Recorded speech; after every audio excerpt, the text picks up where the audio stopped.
Welcome to Sexology, a podcast that untangles the science of sex and pleasure. And now, with this week's episode, your host, clinical psychologist, Dr. Nazanin Moali. It was inevitable.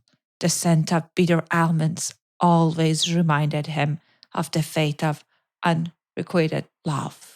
Well, you're not tuning into the literature podcast. This is the first line from the book Love in the Time of Cholera by Marquez, which I love. And I chose it because I feel, first of all, I thought it would be funny. And the other piece is I know that some of us are thinking like this is the worst situation and we're stressed out. And whenever I'm stressed out, I lean into the humor. So for those of you who are book nerds, you're welcome. But also, I think when things are tough, it's important to be able to kind of incorporate some levity in the situation. At least that's how I cope with it. If you just tune into this episode, I'm your host, Dr. Nazanin Moali. I'm a psychologist. I'm a sex therapist. Today, we're going to talk about coronavirus and its impact on our sex and our sexuality. As you know, that all around the globe, people are either on lockdown, they're practicing social distancing, and it's impacting all aspects of our lives, including sex and sexuality. I know things are tough. I'm with you on that. My father, he lives in Iran. He's been staying at home for past 75 days, and he has health issues. So this is on my mind. And also, my husband is a physician. He's part of a surgery team that's an emergency surgery team, and he needs to go to the hospital every day. And they're running out of masks. Things are stressful. And I'm sure you guys have plenty of your own stress. The reason I'm saying all of this, because I don't want you to think that the fact that in the episode I'm going to talk about the strategies and things to change your mood, I don't have an awareness of how challenging situations are and how tough things are. But I'm going to talk about the strategies for you to practice resilience, to practice managing your mood, and use this as an opportunity to elevate your sex after situation. So before I go to the episode, I wanted to apologize to those of you that felt the Tuesday episode was very lighthearted. I didn't talk about Corona. I was so excited about Persian New Year. The truth of the matter is, I record these episodes about 2 months in advance at this point.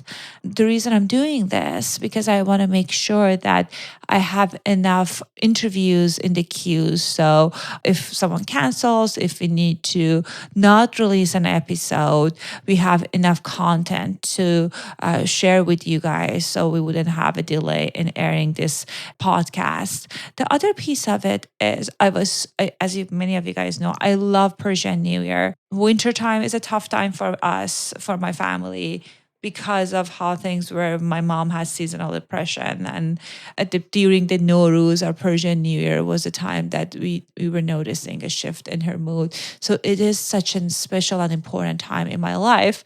And I was sitting in January and thinking, oh God, this is exciting. By the time this episode goes live, everything's gonna be so much better. But unfortunately, as you guys know, that wasn't the case. As you know, life is full of unexpected. And here we are. I'm recording this a day before Nowruz, and we're practicing social distancing. I haven't left my house for days. I'm grateful that my practice is mostly online, so I'm able to see many of my clients online. But it's tough. I think my clients are struggling. I'm going to talk about some of the struggles that they're having working from home, so we can kind of problem solve it together. And I hope the tips that I'm going to share with you guys will helpful to address your own struggles at working at home and being with your partner or not having interaction with others as often. Let's first start with talking about a topic that's in mind of many people. That can the coronavirus be transmitted through sex? When it comes to this, there are so many unknown. This is a new area that many of the scientists are looking into. As you guys know, I'm a psychologist, I'm not an infectious disease doctor. But based on the research that I've done, and I know many of you guys know that COVID-19 gets transferred by droplet produced by someone who's infected, maybe by coughs or sneeze. There were numerous cases that people were within the close proximity of someone that they had this virus and they got it. So this is that many of us know that we don't want to be close to someone that has the virus. Right now they say like it can remain on surface for 72 hours. So it's highly, the transmission rate is high, very high. But when it comes to sex and sexuality, we don't know if it's get transmitted through bodily fluid during sex.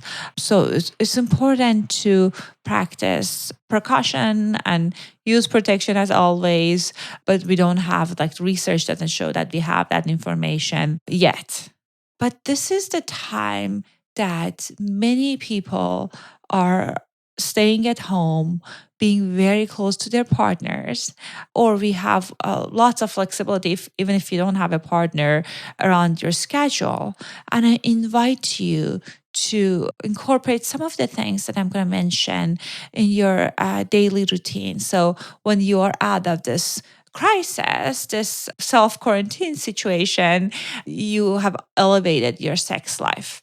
First and most important thing I want you to focus on is to manage your mood. I was talking to one of my clients that she has high desire. She has a fantastic relationship with her husband. I see her for other mood related issues. And she was telling me that for the first time in a very long time, she experienced lack of orgasm. She was telling me like, oh God, there was just so much in my mind, no matter what we were doing, what position we were using. I was not climaxing. And I told my partner that this is not happening and this is not about you. It's just like I'm so stressed out. And my other clients also told me about erectile functioning challenges because we have the coronavirus situation, the stock market crashed. So all of these things create anxiety. And I know that our sexuality, at least for most people, is not happening in vacuum. So if we have mood challenges, it's impacting our desire and also the ability to experience arousal, climax, and all of those great things. So first thing that I want you to focus on is focus on managing your mood. And sometimes when I talk about managing mood, people say, this happens and that happens. And how is it possible that when things are desired for me to feel okay? I can guarantee you that no matter what's going out there, you have the power to manage and control your mood. You get to have your emotions, but it's your responsibility to make sure you regulate your emotions so it's not impacting other aspects of your life. So when I say regulating the emotions, there are different ways that you can do that. First of all, we all are inundated with this negative news of coronavirus killed this many people. This happened, like grocery stores are getting empty. Like all those things we're constantly getting exposed to.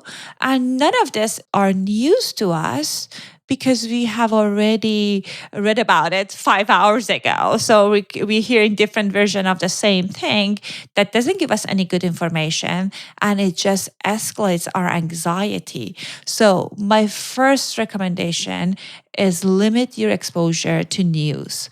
What I personally do is I only listen to the NPR news podcast once a day. I always been doing kind of once a day thing, but I don't think even if you switch it to once every other day, that would be the biggest gap in your information and knowledge because at this point, there's not many development that's happening around changing the current situation. So I want you to be disciplined and create this boundary with yourself that I'm not going to listen to the news more than once or once every other day. If you are going to social media, I encourage you to a kind of hide the stories of the people that they're kind of posting on coronavirus and mortality and all of those things because you want to be protective of yourself. Some of my clients told me that they rather be on Instagram at this time versus Facebook because in Facebook they get exposed to the news articles all the time. And again, some of these news article is someone's opinion posting as a blog, so it's not even give you an accurate information. So that is the first recommendation I have. Second part, I want you to perhaps even it's a good time to follow some fun hashtags on Instagram. Like I have friends that they're following kittens, like dogs, puppies, whatever that gives you joy, memes. I would kind of follow those hashtags to kind of like when you're opening your social media, you get a boost of some laughter and fun. More importantly, I want you to practice your self care routine that you're having. And if you don't have the self care routine, this is a good time to implement it. I know some of you guys thinking about, I'd never had self care routine. And right now that I'm home, I don't have resources. But what's interesting to me that how many of the exercise classes that I've been taking, yoga studios are offering virtual classes. This morning, I usually go to Barry's bootcamp, and Barry's bootcamp, they had this wonderful, like their best instructors teaching live classes. Or my local yoga studios on Instagram, they teaching yoga live 2 to 3 times per day. So I encourage you to create this plan for yourself that kind of look into resources within your community to kind of incorporate the things that you have been doing when you were not in the self-quarantine and continue with doing those. The other thing that you can do that I highly, highly recommend you doing is doing breathing exercises multiple times during the day. There are fantastic apps that have a guided meditation that helps you to do the breathing. One of my favorite apps is Insight Timer. I've used Headspace. I have Museband myself. So it doesn't matter what you're using. I want you to be disciplined to at least practice it 2 to 3 times per day, maybe 5 minutes each. If you can do longer, more power to you. But I want you to do this breathing exercises. And even if you don't have any of those apps, it could be as easy as inhaling for count of 4, holding your breath for count of 4, exhaling for count of 7. And you're doing 10 of them in between your meetings or during your breaks. So because we want to give our body this message that like, okay, we're activating parasympathetic system. So you don't need to be in the fight and flight response all the time. These are very important things that I know that many of you know, but I want you, as you create the schedule for your day, to make sure you are incorporating those. I want you to really think about happiness is the choice. And I want you every morning that you wake up, choose to be happy because you are the only person who have control over your internal experiences. And I've seen it many times that in the worst situations, people were able to manage their mood effectively and elevate their mood. So something to keep in mind. So most important part is for you to manage your emotions, regulate your mood effectively using some of these things that I mentioned. When it comes to sex and sexuality, this can be an opportunity for you to improve your sex life with your partner. Because what happens in reality, sometimes we are so rushed, we are so overwhelmed, we're trying to squeeze in having sex between going to Costco and kids waking up. So we have like this 5-10 minutes. We want to kind of like have a foreplay, climax, and get ready for the rest of the day. But right now, because we're not going anywhere, my invitation to you is to slow down. And that can be a very powerful thing for your sex life.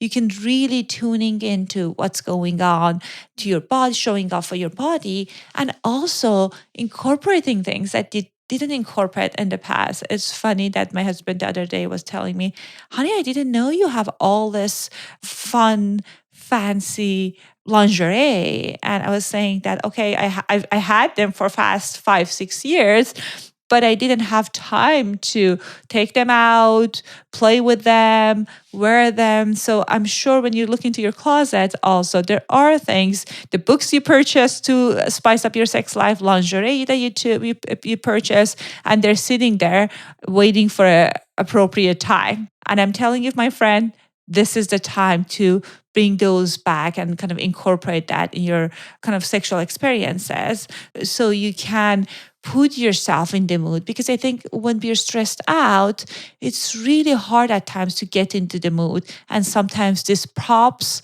can help you with getting in the mood. Other thing that I want you to do is, as you're slowing down as part of the foreplay, I want you guys to perhaps incorporate mindful touching. So what mindful touching is, we call it sensate focus therapy.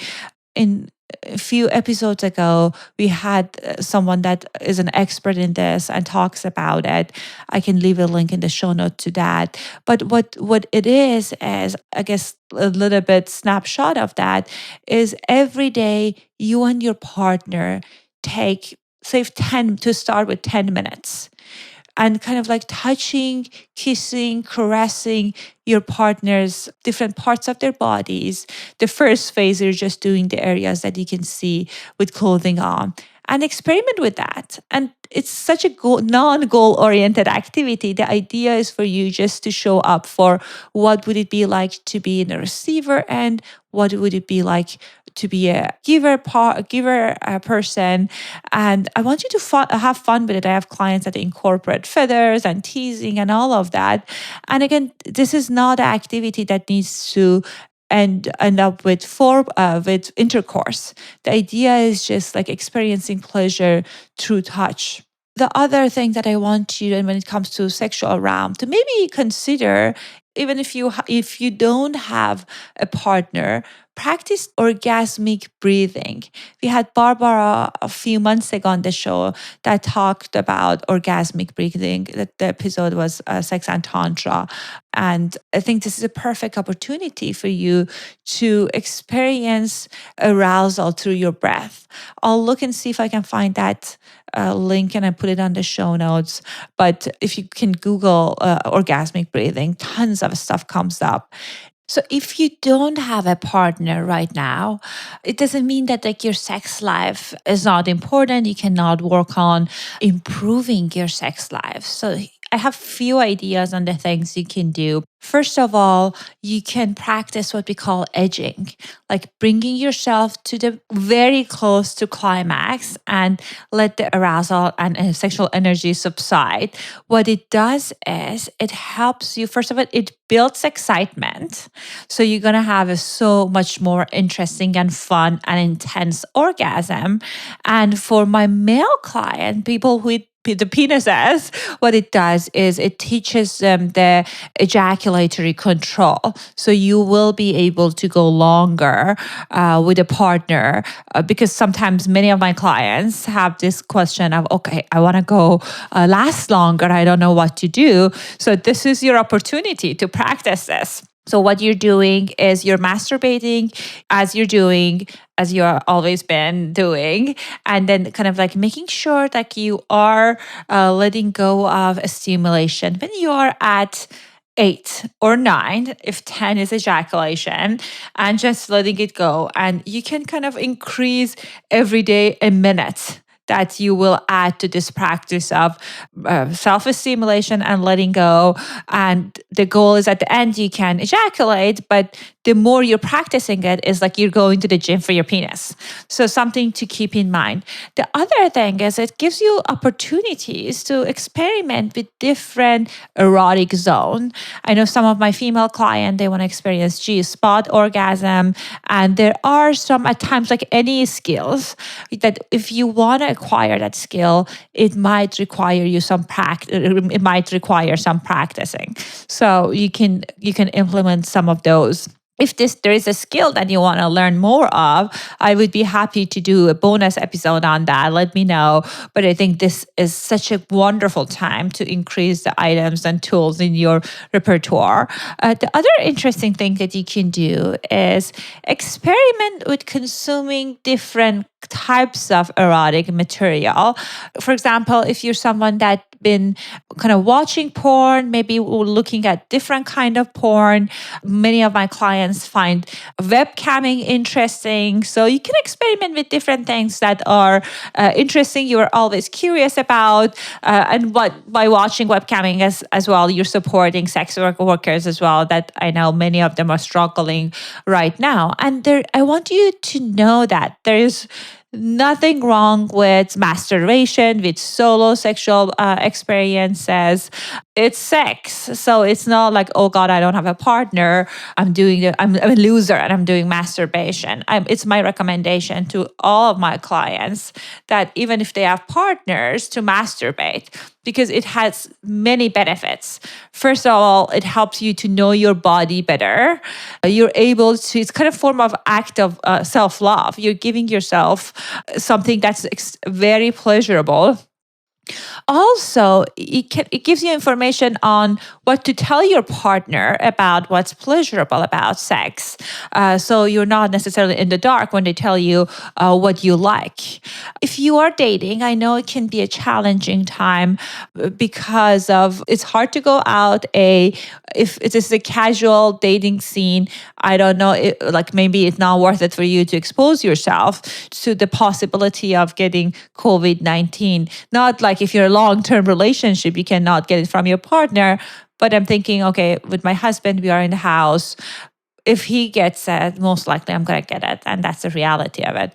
But with a casual relationship and encounters, the dynamic is different.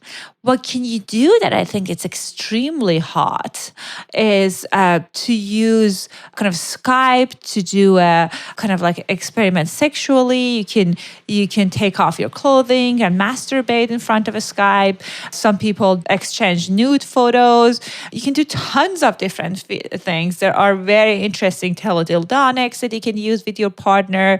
So I can guarantee that if you're thoughtful about how you can change and add tools to your toolbox during these times, this is a perfect opportunity for you to make your sex life more interesting and exciting. Sometimes what we know is people at the time of the crisis, they have more sex. And I'm a child of that. My parents conceived me right after Iranian Revolution in the midst of the war.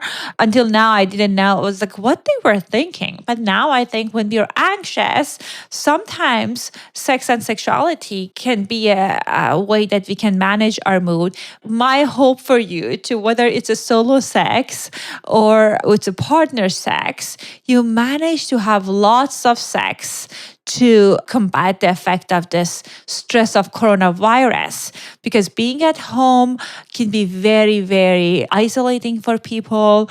It can create tension in the relationship. This week, almost all of the sessions that I had with my clients, they told me how frustrated they are with their partners. They just don't even want to tolerate them. They don't want to be in the same room with them. One of my clients, she's so funny. I saw that she was in the garage. I was like, oh, why are we doing the session in the garage? She said, I cannot tolerate being in the same room with him. And I have suggestions for that as well, because it's normal. Many of us only see our partners few hours per night and during weekend. And it's hard to be together 24/7. So I want you to think about kind of like regulating this interaction and managing the relationship, because we don't know how long this social distancing lasts. Hopefully it's going to be only a couple of weeks. but couple weeks, if you are struggling with your partner, can be very challenging. One thing I encourage you to do is to create a routine for yourself, doing the things that you usually do during the work week, like at home. So if you are doing, I don't know, breathing exercises, any kind of exercises, like have your own activities separate from your partner. That's what I'm trying to say. Because the norm is, I can talk about my relationship, and during the weekend that we're together, we're doing together stuff, like we're watching movie together, we do biking together, but this is an exception. So if you are with your partner 14 days all the time, I don't want you to feel obligated that you have to spend time with him or her all the time. You still have you're entitled to have your own private time. And I encourage you to talk about it with your partner that, honey, like this is a time that I want to focus on my own stuff, or I need time to reflect, meditate, whatever it is. So you wouldn't necessarily find yourself constantly kind of interacting with your partner. The other thing that's important is when it comes to sex and sexuality, I want you guys to make sure that you're still taking care of your body and doing things that makes you feel sexy. Because the other conversation I had with clients the other day, she was telling me, I'm not even feeling sexy. I'm not taking showers. I'm constantly in my PJs. And that impacted the relationship. And also it impacts how desirable you are to your partner. So I want you guys to think about, okay, what are some of the ways that I can take care of myself, my body today? Whether it's like wearing something more attractive, or wearing the perfume that you like, or kind of continuing with taking care of your body with doing movement. So it's really important. I know these are the small tips, but I think it's important to be mindful of those, because it's hard to feel sexy and see your partner as a sexy human being if you guys haven't showered for a couple days and you're wearing the same PJ all day and with the messy hair. So something to keep in mind. If you are kind of bored about it, you don't know what to do, or you need more guidance, there are a couple gifts that I have for you. One is I have a completely free ebook for women on how to increase your sexual desire. So you are welcome to download it. It's on the link in the show notes. Also, I have a list of 101 things that you can do with your partner to spice up the relationship. And many of the items in the list are things that you can do right now. You don't need to go out. You don't need to purchase stuff. You just need your body and your partner's body. So something else that might be helpful for you guys as well. Lastly, I continue to offer my online counseling sessions to my clients. So if you are struggling individually or for sexual challenges, you're welcome to email me and contact me, and we can book an appointment. I hope you guys are taking care of yourself. I don't think in future I'm going to talk more about coronavirus on our episodes, because I want my show be a place for you guys to not worry about all of those doom and gloom that's going on. Please let me know if there are topics that you're interested to learn more about, and I'll talk to you guys in a few days. Thanks for listening to Sexology Podcast. For more great content, visit www.sexologypodcast.com. Please be advised that information presented on this podcast is not a substitute for seeking help from a licensed mental health provider.